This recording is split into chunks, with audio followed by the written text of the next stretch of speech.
Assalamu alaikum and hello everyone. Welcome to Mathematics with Shahab Yaqub. Now, in today's video, we are solving this particular paper, which is paper 6, Probability and Stats 2, popularly known as S2. And this is October-November 2024, variant 62. So now the time is 7:31. So in this paper, I'll be solving everything. 7:31 p.m. we are starting, and let's see how much time does it take to finish off this paper. So now let's look at question number 1. It says a random variable x has the distribution binomial, and what are the parameters that's given? A 4, 5, 1, 2, 3, 4, 5, 0, and this is the number of trial, and this is the probability of success. It's binomial. It says use a Poisson distribution, calculate an estimate of probability x is greater than or equal to 4. Now, very first thing, I'll draw a number line. I'll mark over here 0, 1, 2, 3, 4, and this is 5, and this is infinity. So 4 all the way till infinity. 4 is inclusive. Therefore, which terms are left? 0, 1, 2, and 3. So therefore, probability x greater than or equal to 4 is the same thing as 1 minus probability x is less than or equal to 3. This is 1 minus e raised to power of negative lambda. I'll just plug in the value. 1 plus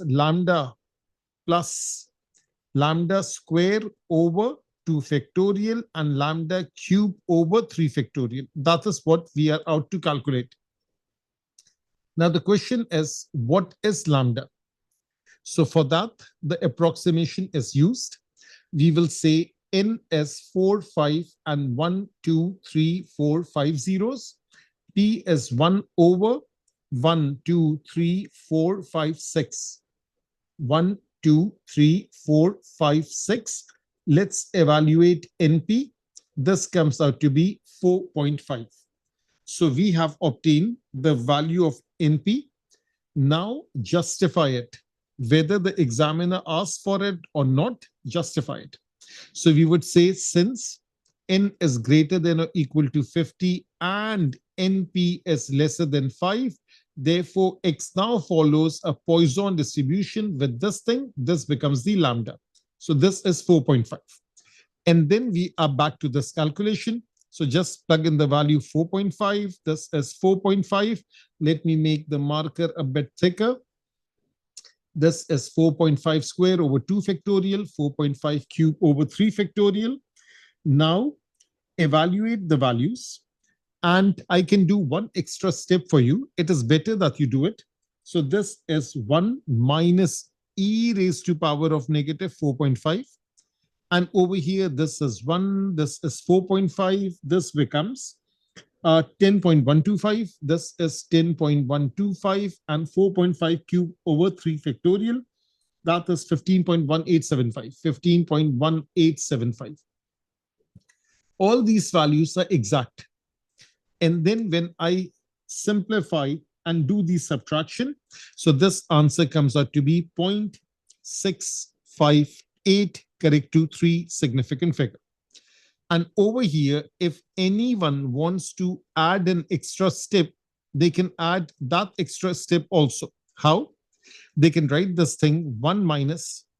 So after the multiplication, I think it's better that just add it all up. So let me just add it all up. Let me grab my calculator. So this is 1 plus 4.5 plus 10.125 plus 15.1875, 15.1875. And this comes out to be 30.8125. This is e raised to power of negative 4.5 into 30.8125. And now you can simplify this further, and this is the final answer that we are getting, correct to 3 significant figures. So the first question is done and dusted. Let me go to the second one. And over here, let me just erase this thing. I think this was done from before. And let me just write down this thing. And let's get started with the next question. So now what is the next question all about? It says the lengths of random sample of 50 rods in a certain region were measured. Using the result, a 95% confidence interval for the mean length of all roads in this region was found. Find the mean length of the 50 roads in the sample, that is for 1 mark. Calculate an estimate of the standard deviation of the lengths of road in this region, that's for 2 marks. It is now given that the length of road in this region are normally distributed. State with a reason whether this fact would make any difference to your calculation. Now, there are 3 things in it, 1, 2, and 1. So now, first of all, remember this rule that when we have the symmetric confidence interval for population mean, this is X bar, this is X bar plus Z sigma over root N, and this is X bar minus Z sigma over root N. So X bar is the mid value of these 2 values, the lower limit and the upper limit. So over here, the lower limit is 245. The upper limit is 263. So X bar should be the average of this thing. That is half of 245 plus 263. And this comes out to be 254. So this comes out to be 254. That is the mean length. That is the first thing. Calculate an estimate of the standard deviation. Well, there are different ways of doing the calculation. Either I can use this thing, equate it to 263. I can use this thing, equate it to 245. I can find the difference and equate it to 2z sigma over root N. I can find the difference between these 2, and that is z sigma over root N. Or find the difference between these 2, that's also the same thing. So 245 till 254. So half of width is 254 minus 245. That's the same thing as 263 minus 254. This comes out to be 9. And half of 2z sigma over root N, that comes out to be 9. So z sigma over root N is 9. Make sigma the subject, that is 9 root N divided by z. How much is N? That is 50. That is 9 root 50 divided by z. Now for z, what are you supposed to do? For z, let me draw a normal distribution curve. So let me grab a curve. It's right over here. And when we have a 95%, is that the thing given? Yes, 95%. So when we have 95% confidence interval, that means this is 2.5%. This corner is 2.5%, and 95% is right away in the middle.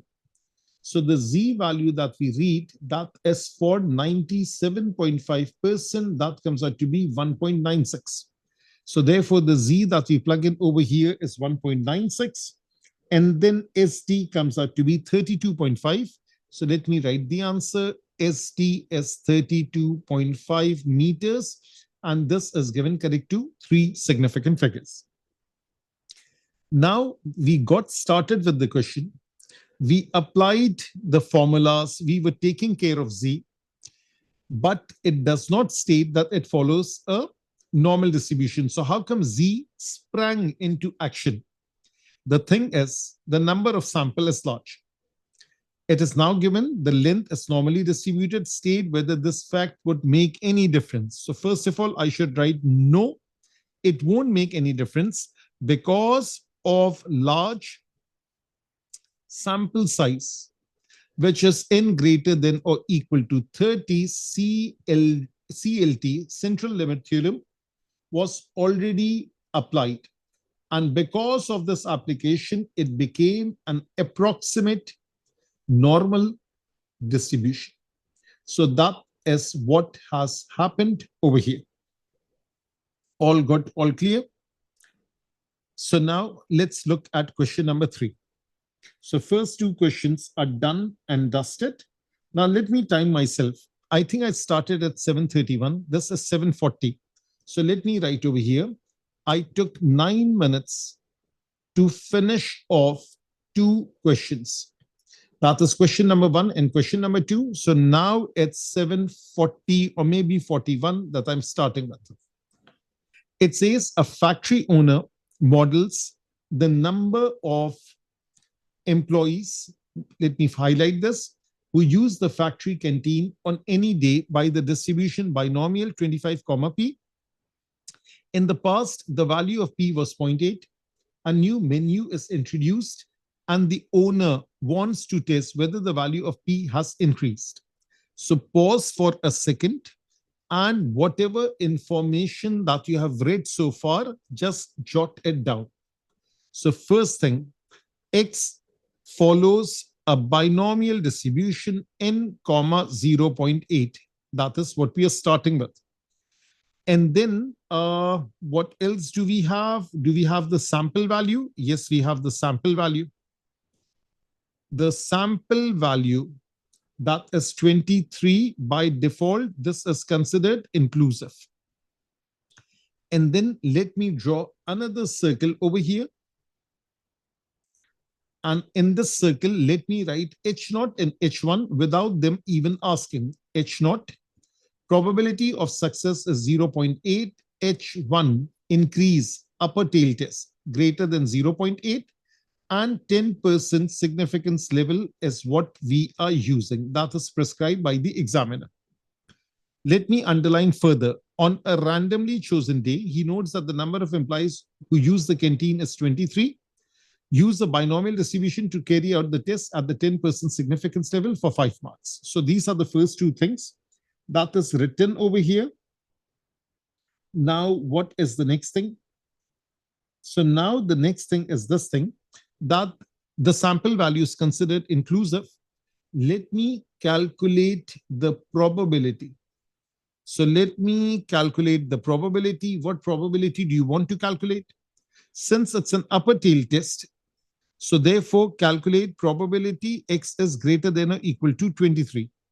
That is 25C23 and then two brackets, 25C24 and then two brackets, and 25C25 and then two brackets. And this equals to something.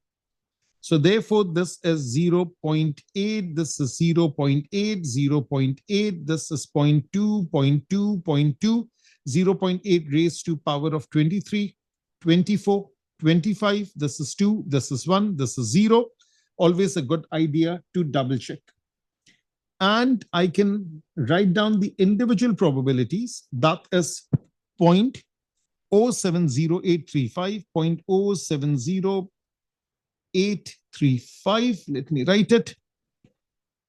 And then this is 0.0236118 plus 0.003779.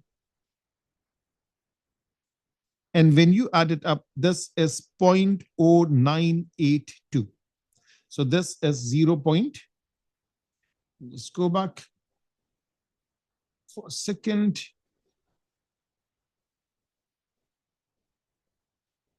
Okay, so now this is 0.0982 or 9.82% because you have to compare it with the significance level.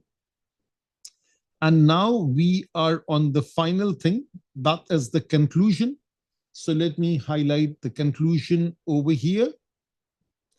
And that's like this. So now when we are talking about the conclusion, so we would say 9.82%. Is it lesser than the significance level of 10%? The answer is yes. So if this is the rule, then we reject H0. Then we accept H1. Yes, there is sufficient evidence at 10% significance level. So always write the significance level. What do we have the sufficient evidence for? A new menu is introduced and the owner wants to test whether the value of P has increased. What is P? P is the probability that employees use factory canteen. So there is sufficient evidence at the 10% level that the percentage of people using canteen has increased because of the new menu. So the new menu is effective in attracting more customers. So that is how this first question number 3 is done. Question number 3, part B. Now it says, given that there are 30 employees at the factory, comment on the suitability of the owner's model. So now over here, we were working for 25. That was the number of trial. And now they are saying that how many employees are there? That is 30. So that is not working out because the model was based upon a fixed number of trials and that number of trial was 30. So that number of trial was 25.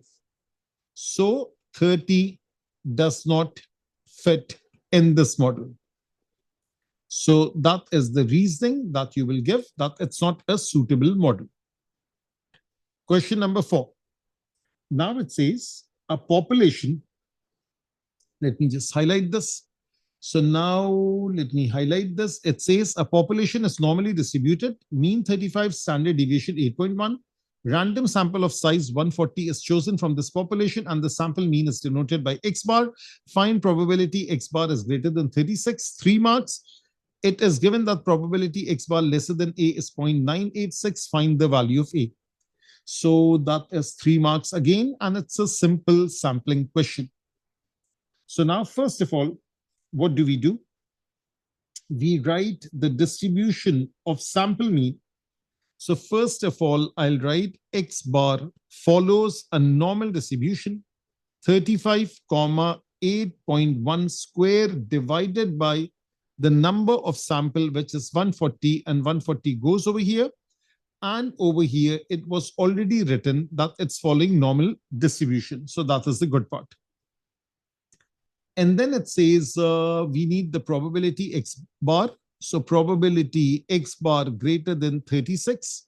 Probability Z is greater than 36 minus 35 divided by 8.1 square over 140 square root.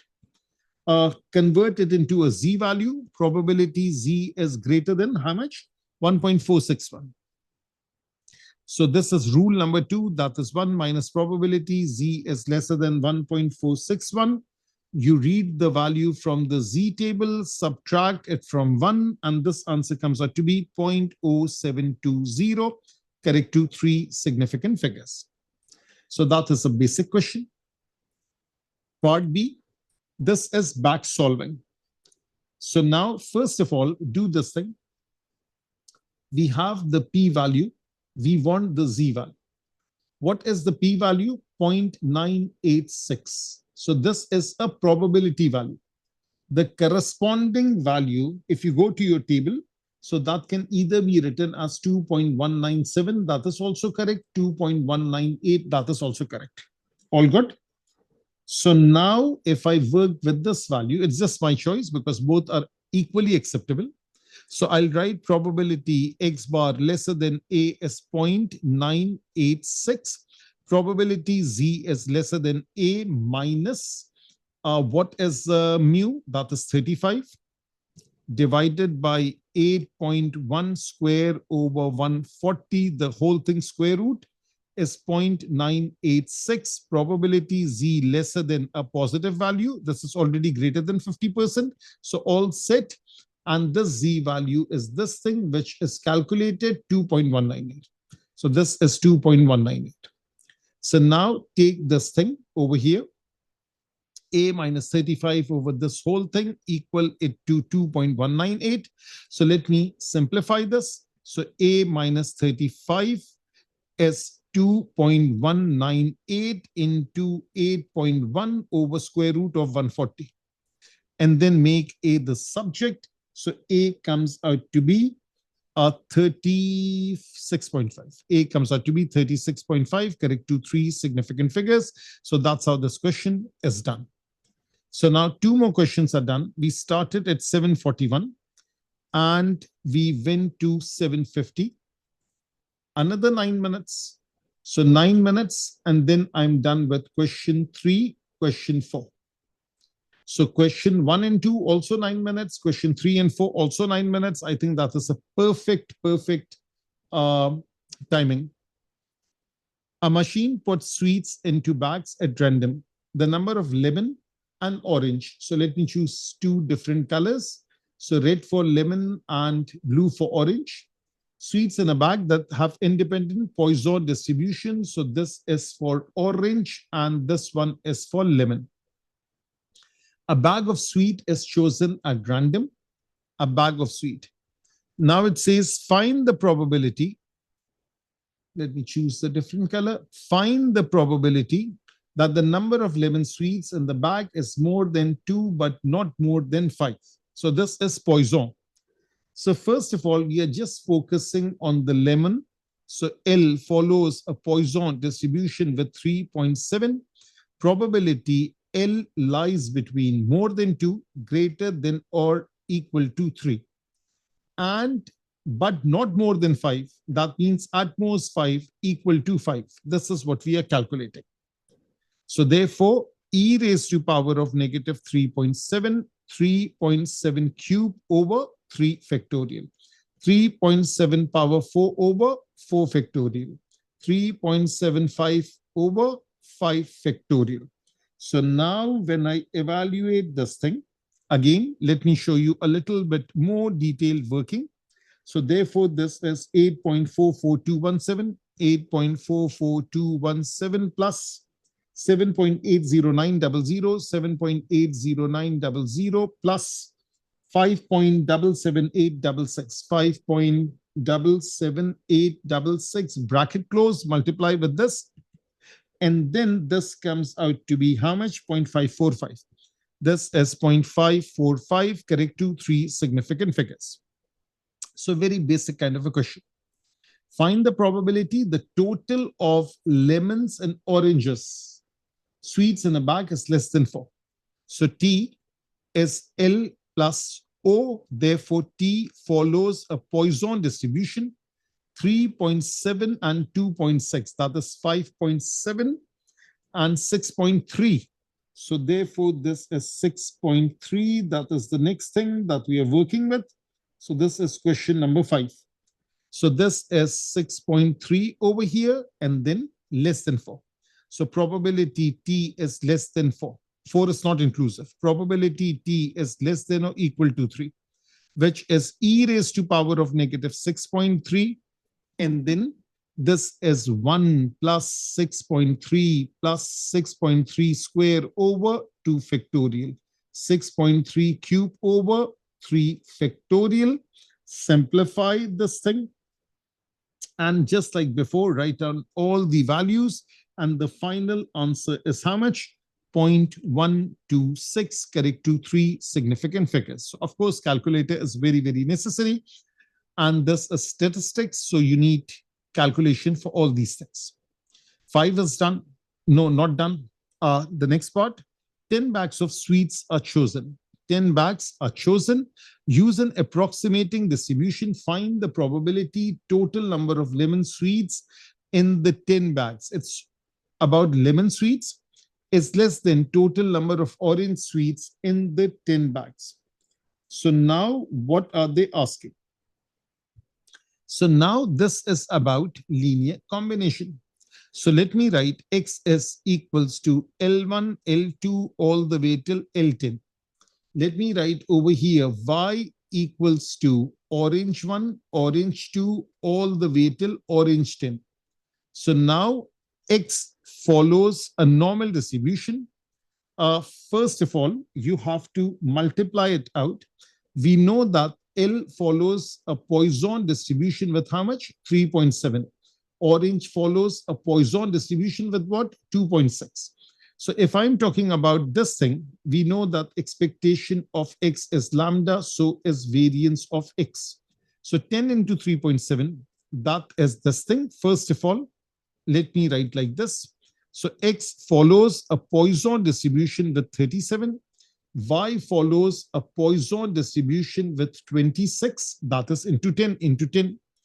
And the new total is W, that is X plus Y. So W follows a Poisson distribution that comes out to be 63. Got the idea? So now they're not asking about the total, my bad. They are asking about the difference. It's less than. So X is lesser than this thing. So now before I do this thing, linear combination, I need to do one thing first. Since lambda is greater than 15, therefore X follows a normal distribution 37, 37. Y follows a normal distribution 26, 26.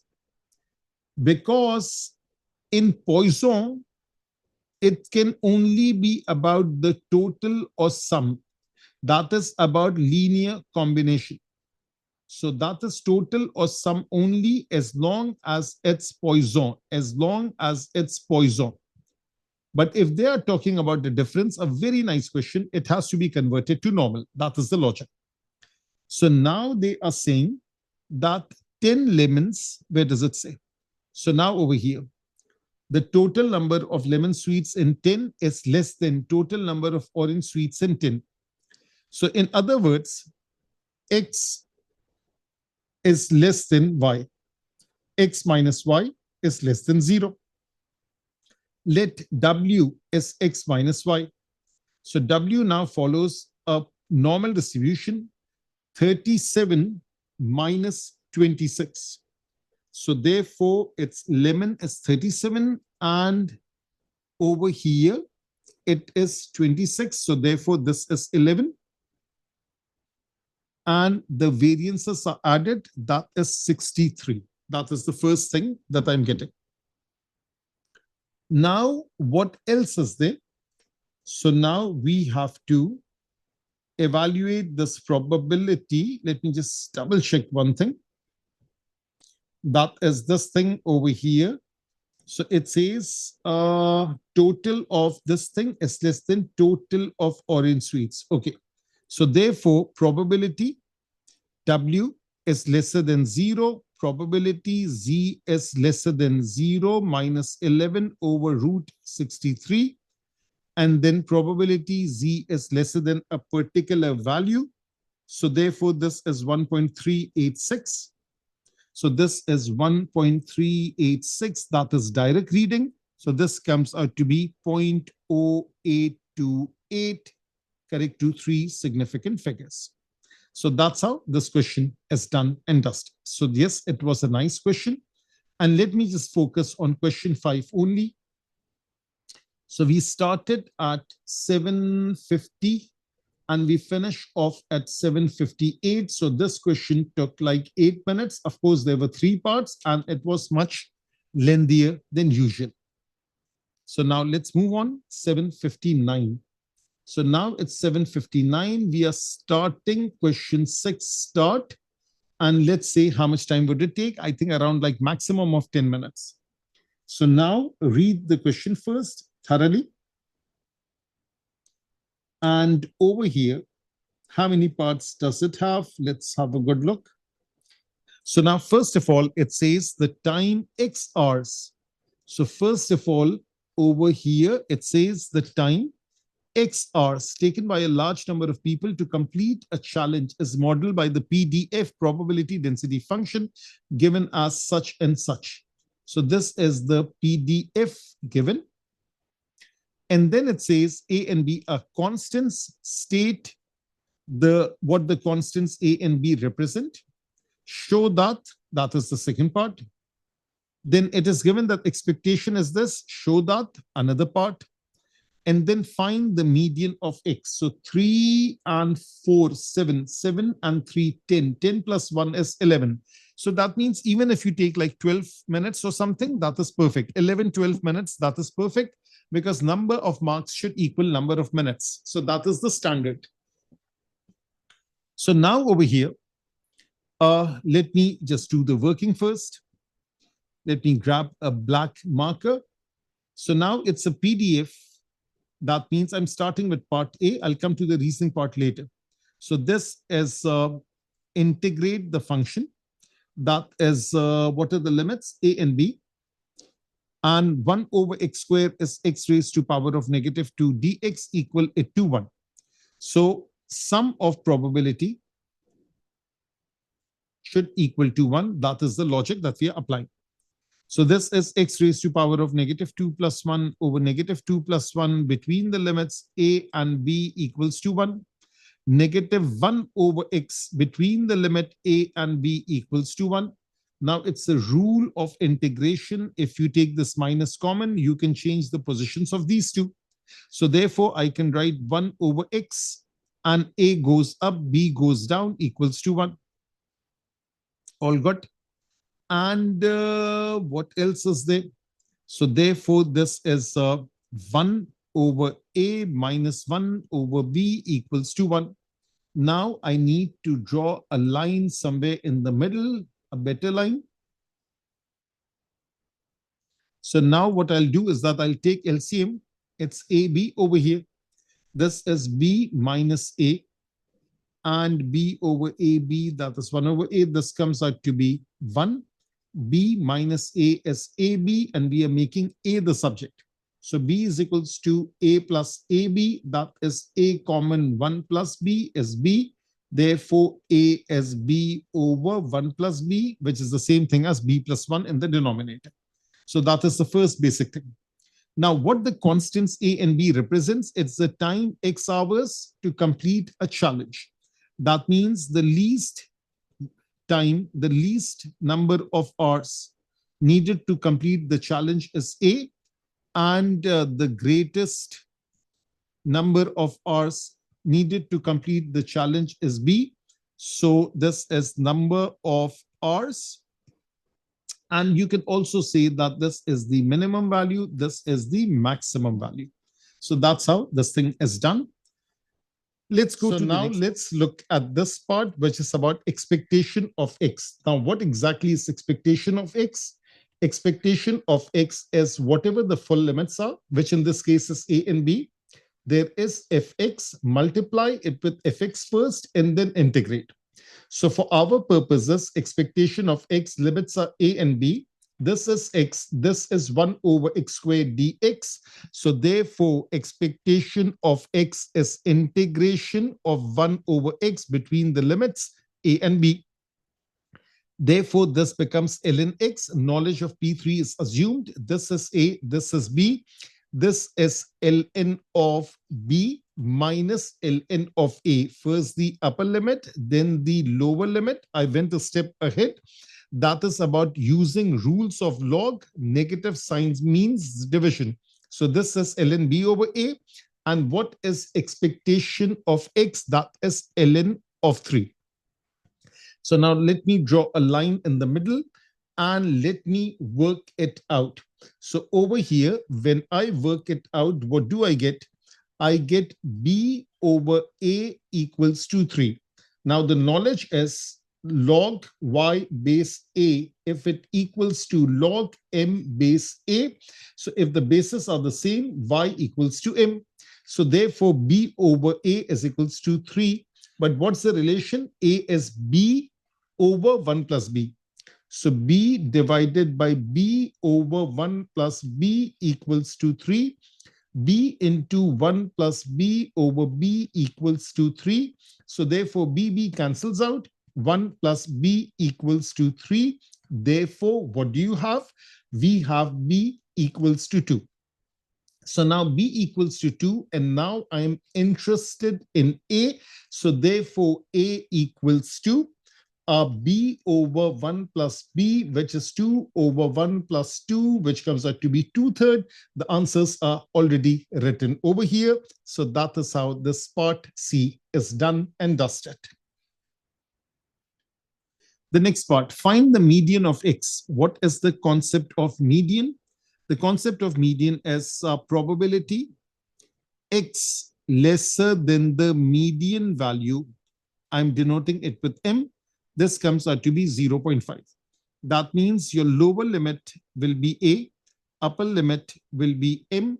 Integrate the function, which is 1 over x squared dx equal to 2.5. You can even say probability x greater than m is also 0.5. So therefore, now m will be the lower limit and 3 will be the upper limit. 1 over x squared dx is equals to 2.5. So you can choose any which one. So now let's say I choose the first one. So 1 over x squared, that is negative 1 over x. That the integration was already done. So the integration was already done. So this is lower limit is a, upper limit is m equals 2.5 equals 2.5. This is 1 over x. Upper limit is a, lower limit is m equals 2.5. A is 2/3. So 1 over 2/3 minus 1 over m is equals to half. Remember, a over here, a over here, a over here. What is that? A is 2/3. So this is 3 over 2 after the flipping minus 1 over m equals to half. So therefore, 3 over 2 minus 1 over 2 is 1 over m. So this is 1 is equals to 1 over m. Therefore, m comes out to be a beautiful number, which is 1. That is the answer for this particular part. So we started at 7:59 and this is 8:09. So 7:59 till 8:09, that is 10 minutes. For which question? I think that is question number 6. So basically 9 minutes for the first two questions, 9 minutes for the next two, and then 10 in 10 minutes. Okay, so good enough. Let me just write over here.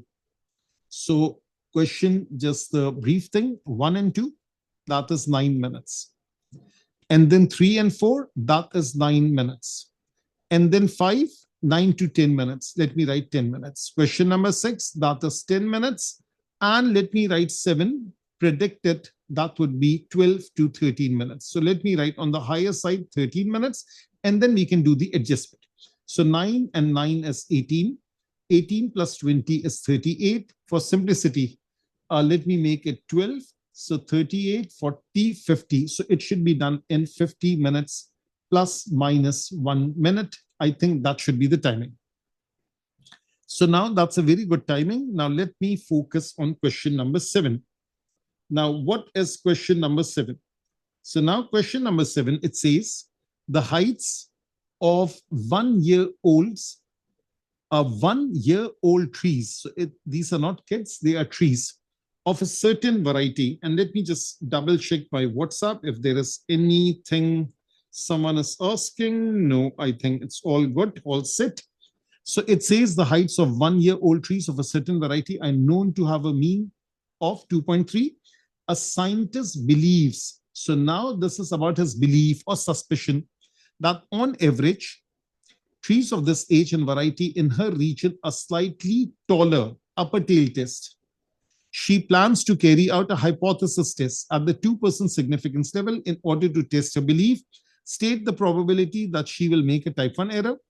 She takes a random sample of 100, measures the height. This thing is summarized over here. Carry out the test at the 2% significance level. The scientist carries out the test correctly, but another scientist claims that she has made a type 2 error. Comment on this claim. So how many marks? That's 1 and then 7, 8. 8 plus 1 is 9. Okay, so now over here, what do we need to work it out? First of all, let me write the basic definition. The probability of type 1 error, reject H0 when H0 is true. And probability of type 1 error is exactly the same thing as significance level of a test. And this is true for normal or approximately normal. That means CLT thing. So that is 2% in this case. Probability she'll make a type 1 error 2% or 2 over 100 or 0.02. Decimal, fraction, percentages, all are good, all are acceptable. Let me just check if everything is going according to plan. So now this thing is done. The next one, she takes a random sample of 100 and does all this thing, carry out the test. Now, does it say it follows a normal distribution? No, it does not say. So first of all, let me write large sample. N is greater than or equal to 30, therefore CLT applies. That is the first approximation that's done. The second approximation, population variance is unknown. Since population variance is unknown, therefore we will use unbiased estimate of pop variance. So now, first of all, let me write X bar. Actually, it's not X, it's H. So H bar, that is sigma H over N, that is 238 over 100. That comes out to be 2.38. Then let me calculate unbiased estimate of population variance, N over N minus 1 sample variance. That is 100 over 99 sigma H square, that is 580, divided by 100 minus 2.38 square.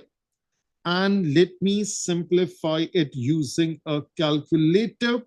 So now if you're working in the exact form, that comes out to be 113 over 825, 113 over 825 or 0.137. So let me grab my calculator. I think this is exact because 13 into, hold for a second.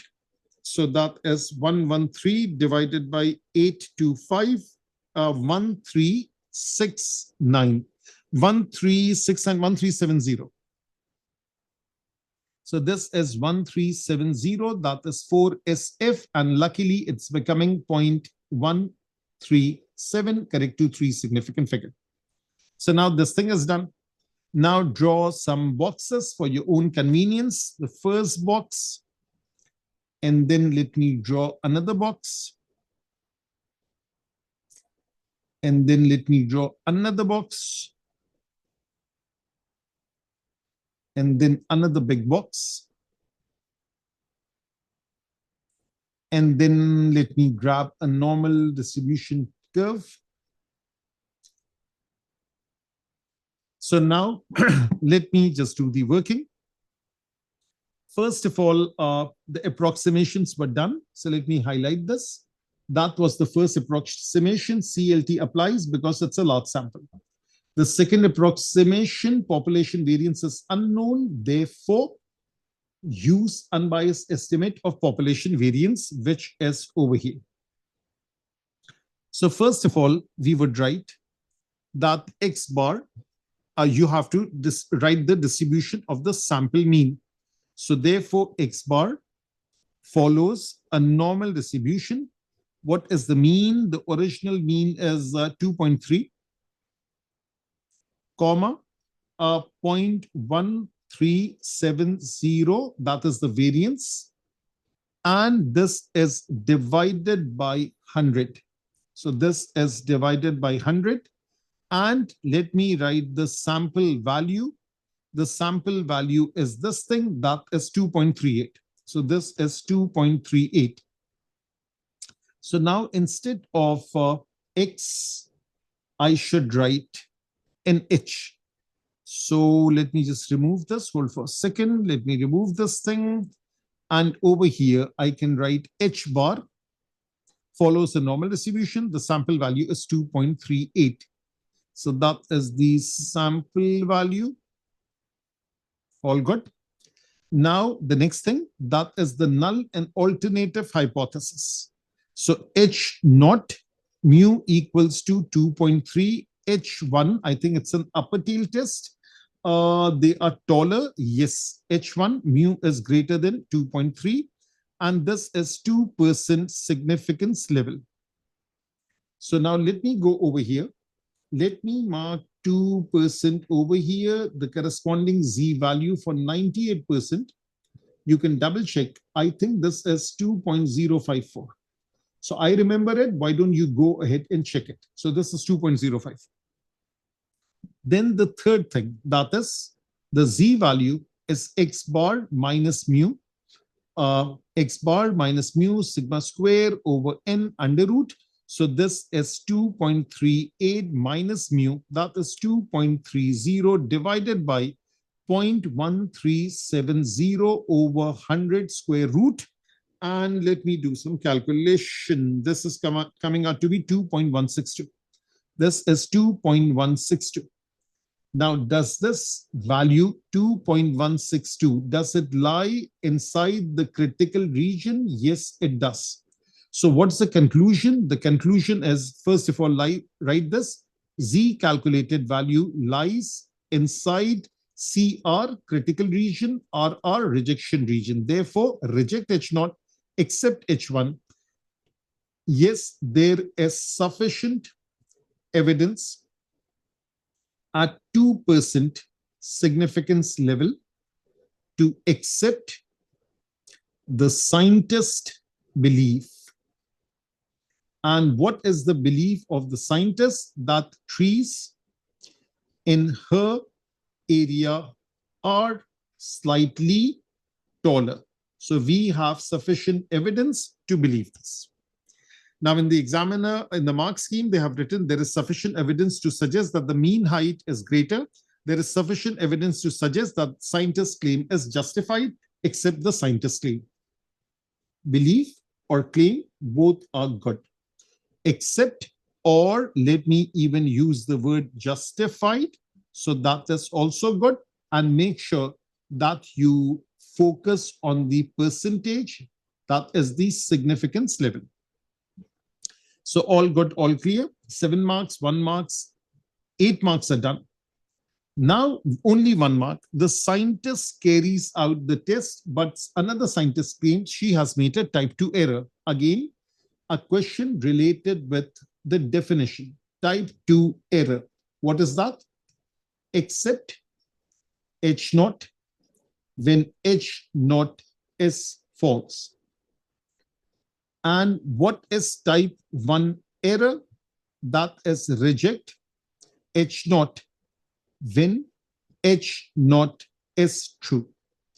Now, this acceptance, rejection of H0 versus acceptance of H0, these are two different things.